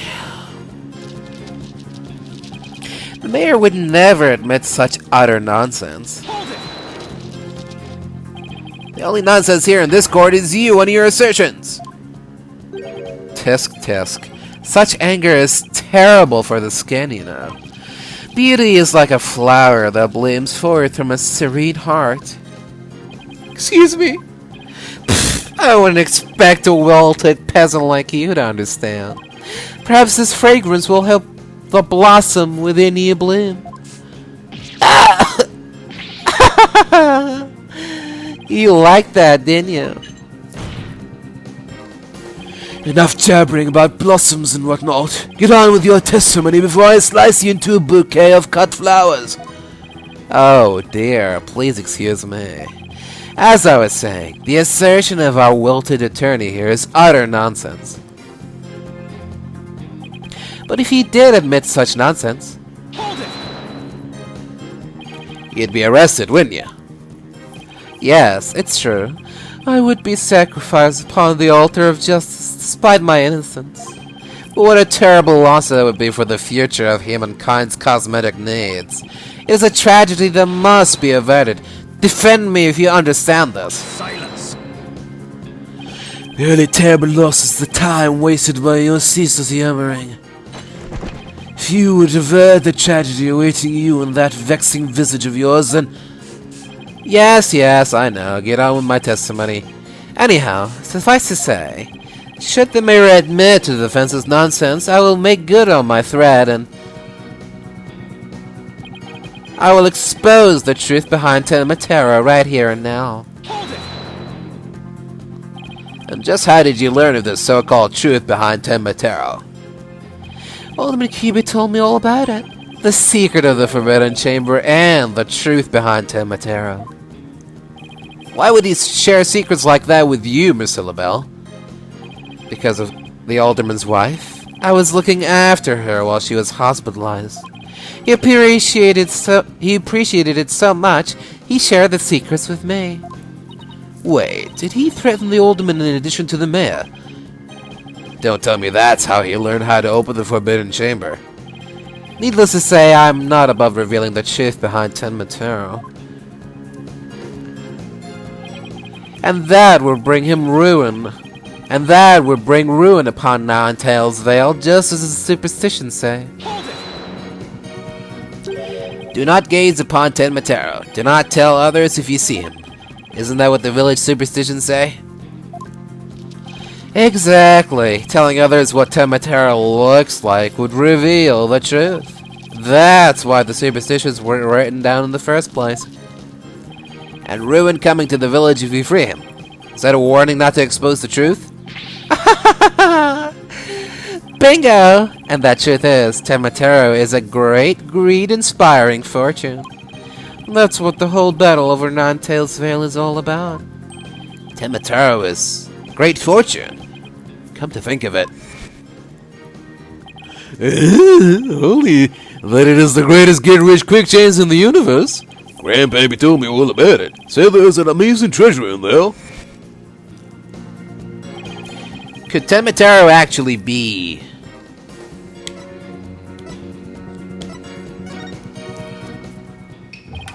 Telling the villagers that Tenma is a terrifying yokai is what had scared them away from the Forbidden Chamber and the treasure within. That's how the treasure has been kept secret all this time. Well. It seems our ace attorney here has uncovered the truth that must not be revealed. Mayor Tenma looks like he wants to keep the truth hidden as much as I do. Tragedy is doomed to repeat itself as long as Tenma exists. That's why the secret must be protected. As long as Tenma exists, huh? Mr. LaBelle, please add that statement to your testimony. Tragedy is doomed to repeat. As long as Tenma exists. Hold it! So, in other words, tragedy wouldn't occur at all if there were no Tenma.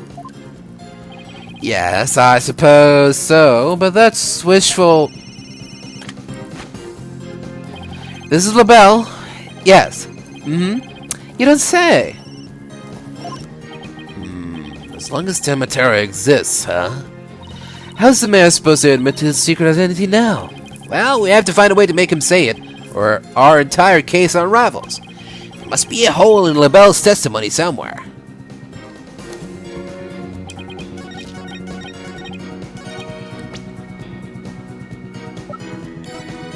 Objection! Mr. LaBelle, what if Tenma no longer existed? Revealing the truth would no longer be an issue, would it? If Tenma no longer existed? What on earth are you talking about?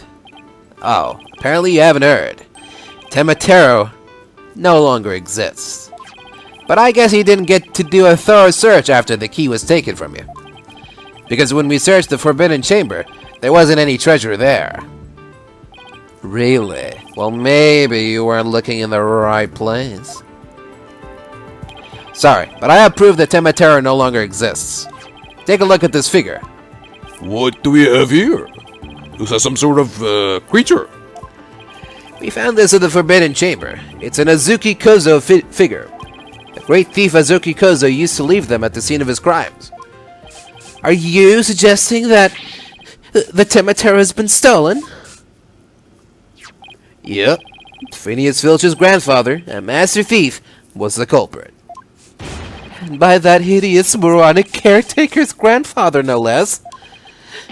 No! My beautiful golden Taro was... The greed inspired by Taro can no longer bring ruin upon Ninetales Vale. Isn't that right, Mayor Tenma? The root of tragedy would indeed seem to be gone. In fact, I now recall the old demon revealing the secret to me on the day of our meeting. He must have been speaking of Taro, for he said to me the gold ingot was gone. The gold ingot? You mean the treasure that is Taro's true form? Recall, if you will, the scroll in the Forbidden Chamber. Taro is the yellowish object shown there. A giant gold ingot that my nomadic ancestors bestowed upon Ninetales Vale. In return for that gold, my ancestors did receive from Ninetales Vale land that would become Tenma Town. But drive the villagers mad with greed did that great fortune. Bitter was their greed-fueled battle. It was as if they were possessed. My ancestors' gold became as a curse upon their village, a curse of ruin. Thus it was that the Yokai Taro came to be. So, Taro and the village superstitions were merely fairy tales to scare people away. Fairy tale or not, Taro made quite the mess of things. Yes, indeed, for there is no greater monster than a mortal man's lust for gold. Well, you know what they say. The love of money is the root of all evil. My ancestors did bring a terrible thing here to Ninetales Vale. A thing so terrible that Taro, a monster just as terrible, had to be created to keep it a secret. Yet we have naught but love for the little village to which we owe our very existence. Taro would never seek to take over Ninetales Vale in a merger. Oh my, that was quite a shocking lesson in history. Mr. Mayor, now that we know Taro no longer exists, are you ready to admit your secret?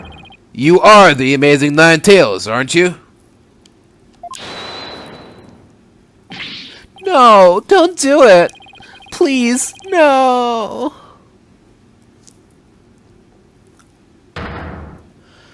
Begone, you demented demon! Now, where was I? The Golden Lord of Yokai, the amazing Ninetales, is indeed me.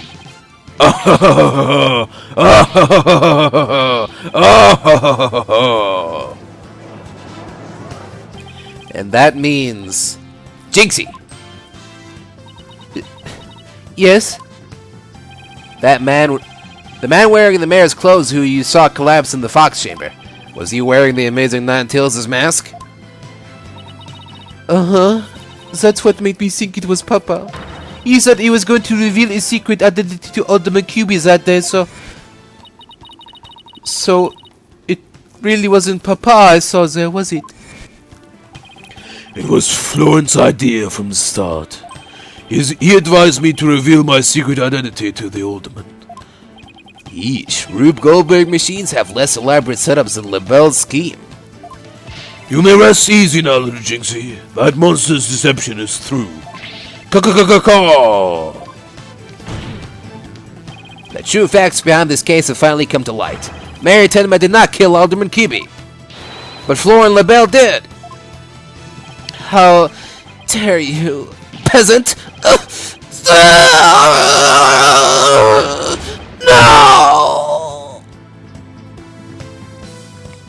Silence. I don't have a long scream in me.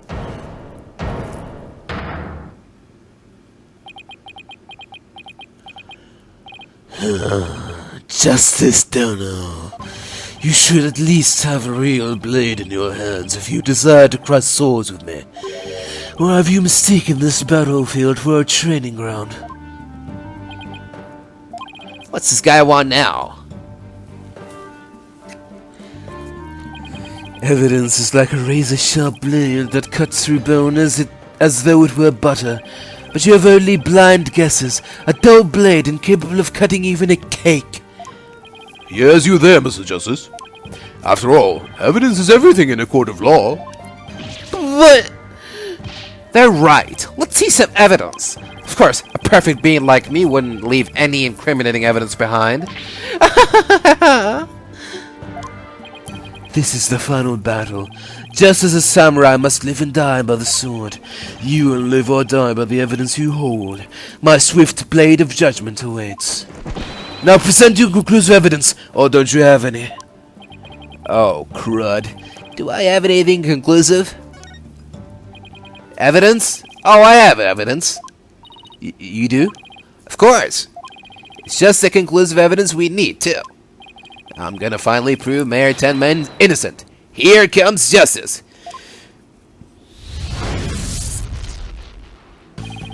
Let's review the facts. The most damning evidence against the mayor was the crime scene itself. Mayor and the victim were the only two people found in the room. Also, we all thought the Alderman was killed because he was the Amazing Nine Tails. But as we know now, of course, we were way off. The Amazing Nine Tails is really Mayor Damien Tenma. That's why when his daughter Jinxie saw the Amazing Nine Tails collapse at the scene, she mistook him for her father. Those are the facts as we have revealed. However, Mr. LaBelle asserts that he did not leave any evidence at the scene of the crime, but he didn't say anything about evidence outside the crime scene. Maybe he isn't as clever as he thinks he is. Does any of the evidence found outside the crime scene provide any clues?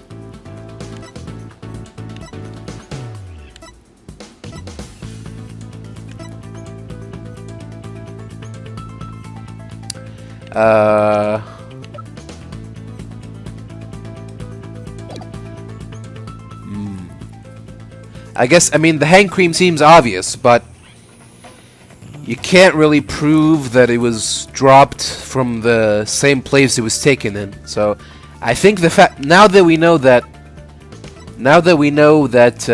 Damien is Nine Tails, then the white hair inside is a contradiction. So, we could go with that.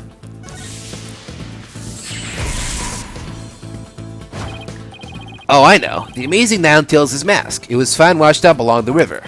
What sort of clue does that mask hold?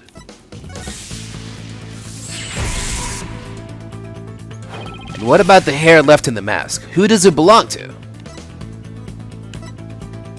Well,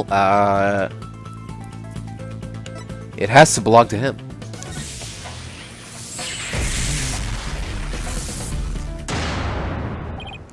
Oh, right. That hair is Florent LaBelle's. Yes, now that's what I call conclusive evidence.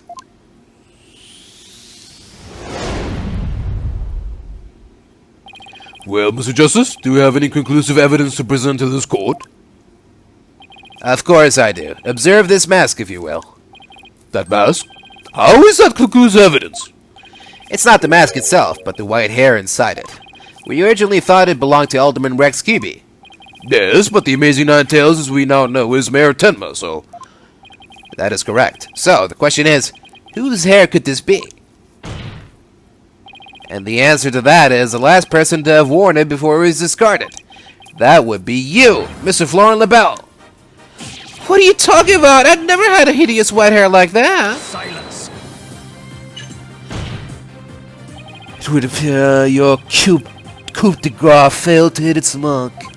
This freakish fop is not the white hair type, because he's busy being one ludicrously garish color or another. Objection. No, Prosecutor Blackwell.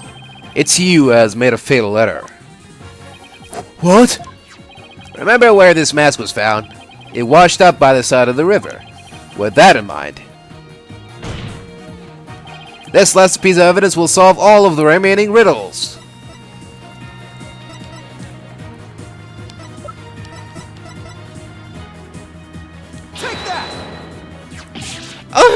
That's... What is that?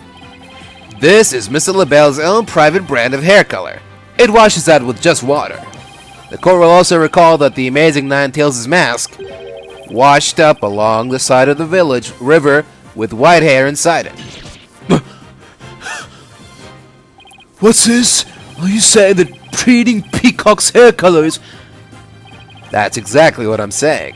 Mr. LaBelle's hair color is a freaky work of fiction. But thanks to the river flowing through Ninetales Vale, we now have a real-life expose. The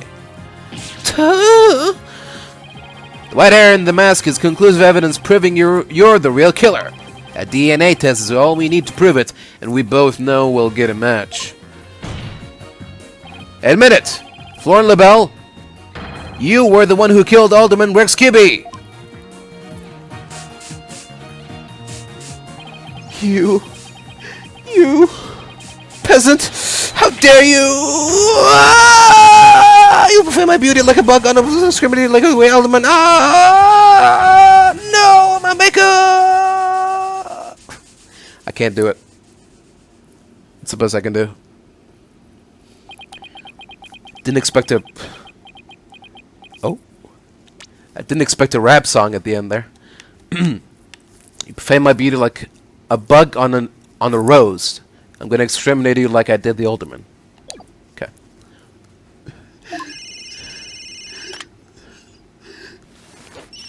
Hello, this is LaBelle. What? The project is off? This is LaBelle. The sponsors have pulled out. LaBelle speaking. I'm fired? You mean no longer Mayor Tenma's aide? Hello, this is LaBelle. What? There's a stratospheric damages claim against me. $100 million.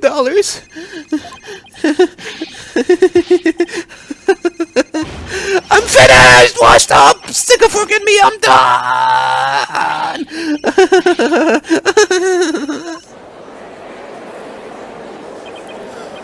This is preposterous. I, Simon Blackwell, defeated. Order! Order! Order in the court!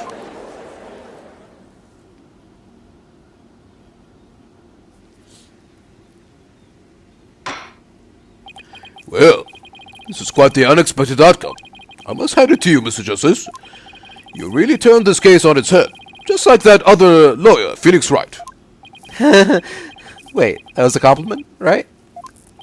Prosecutor Blackwell, what have you done with Florin LaBelle?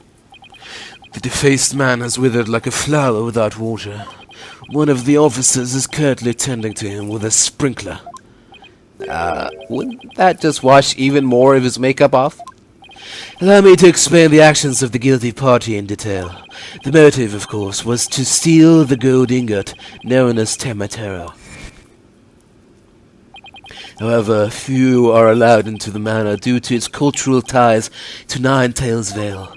LaBelle set in motion plans to gain access to the manor and the gold within via the merger, but the efforts of the amazing Ninetales saw those plans come to a halt. And thus, LaBelle murdered the alderman and attempted to pin the blame on Mayor Tenma. I see. But what I still can't comprehend is why would he go after the gold in the first place? Mr. LaBelle doesn't look like someone who is in need of financial aid. LaBelle hid his past well, much like he hid his beauty with makeup. He is mired in debt. Debt due to pouring money into a brand only he could love. Which is why he sought the gold with such ferocity. Too bad for him, someone else had gotten to it first anyway. I see. Very well then. I believe it's time I declared a verdict. This court finds the defendant, Damien Tenma, not guilty.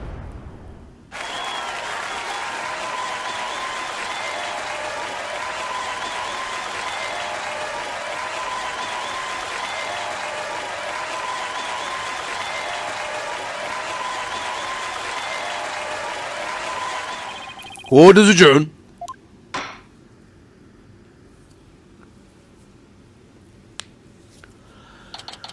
Alright. Good stuff. April 19th, 1:23 p.m. District Court, Defendant Lobby number 3. That was some seriously good lawyering, Apollo. Even I didn't see that coming. Just got lucky, I guess. You banished Tenma Taro from Ninetales Vale like you were some kind of exorcist. There's still one thing I don't understand. How come Mr. LaBelle didn't kill Mayor Tenma too? He could have set it up so the mayor murdered the alderman, then died from a counterattack. That would have removed at least one possible fly from the ointment. I was wondering about that too. But I have a hunch LaBelle was biding his time. He was planning on exposing the amazing Ninetales' true identity himself. But why? Because the mayor was the amazing Ninetales. Had LaBelle succeeded in framing Mayor Tenma for the alderman's murder, Wrestler's popularity would have plummeted once his identity was revealed. Oh, I get it. If the amazing Ninetales was just killed, he'd die a hero. But if he was proved a villain, his fans would abandon him, making the merger that much easier. Right. Then when the merger was complete and everything cooled down, he'd be able to search the Forbidden Chamber at his leisure. What an insanely intricate plot. A most excellent job clearing my name. Feat worthy of the Demon Lord's approval. Why are you acting like Tenma Taro again? Let this be of no concern to you. How could it not concern me? Tenma Taro, be gone! Ah! Jinxie, seems like ages since I've laid eyes on you. Papa, you're finally back. Yes, it would seem Tenma Taro's no much for you. I'm not scared of that silly yokai anymore. Your father's a free man now, Jinxie. Isn't that great? Thank you for all you've done. Seeing you guys in action, it made me feel like I don't have to be afraid anymore. Wait, is Jinxie actually smiling? This is all thanks to you two. Too bad the amazing Ninetales will have to retire, though. Oh, how come? Once everyone hears I'm the amazing Ninetales, my fanbase will nosedive. After all, I'm not the most popular of people. Another reason for my secret identity. I don't see how I could possibly continue. Hee, I think you've misjudged yourself. Take a look outside. Say, now that you mention it, what's all that noise out there? A big crowd gathered outside the courthouse once the news broke. I'm done. I'm fucking done. Seems they wanted to get a glimpse of Mayor Damien Tenma, the man behind the mask, and to root for your return to the wrestling ring. Rooting for me, but I thought I was nothing more than a malefactor in their eyes. The only one who really matters is Jinxie. Show her how cool you really are. Yeah, you're the coolest when you're out there fighting in the ring, Papa. Jinxie. Here, I think you'll be needing this.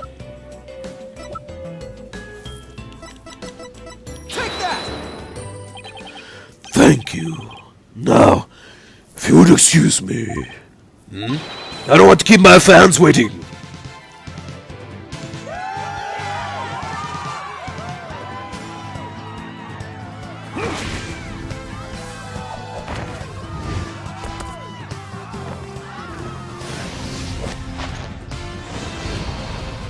Ninetales Vale forever!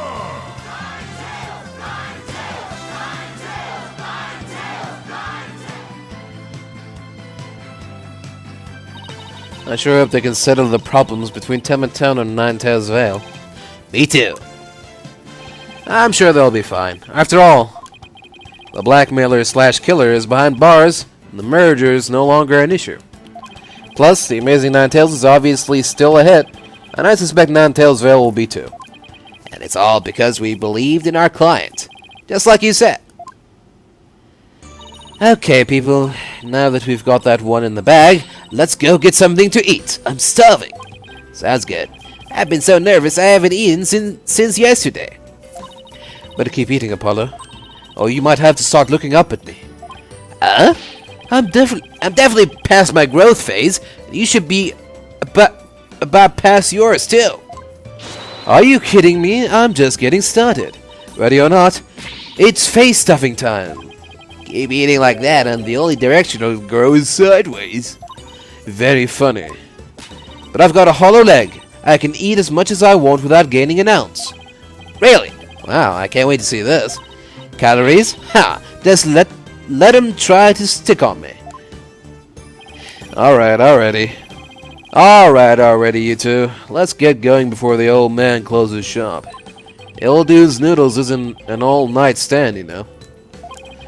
I'm with Mr. Wright. Let's go. I've been waiting to have a bowl from there ever since Mr. Wright told me about them. Well, what are we waiting for? The noodles are on me today, so I expect some serious eating from you two. Yay! Thanks, boss. I won't let you down. Tina has no idea what she's getting into. Mr. Eldu's noodles are so hot and salty. 2 bowls would kill a man.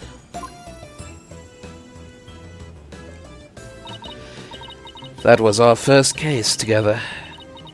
And it felt like nothing could bring us down after that. The dark age of the law seemed so distant, so irrelevant to our small, cozy office.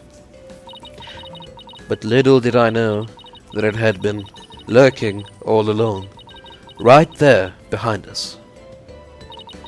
The first time it made itself known was during the murder at Themis Legal Academy. That case would mark the twilight before the dark, cold night that was to come.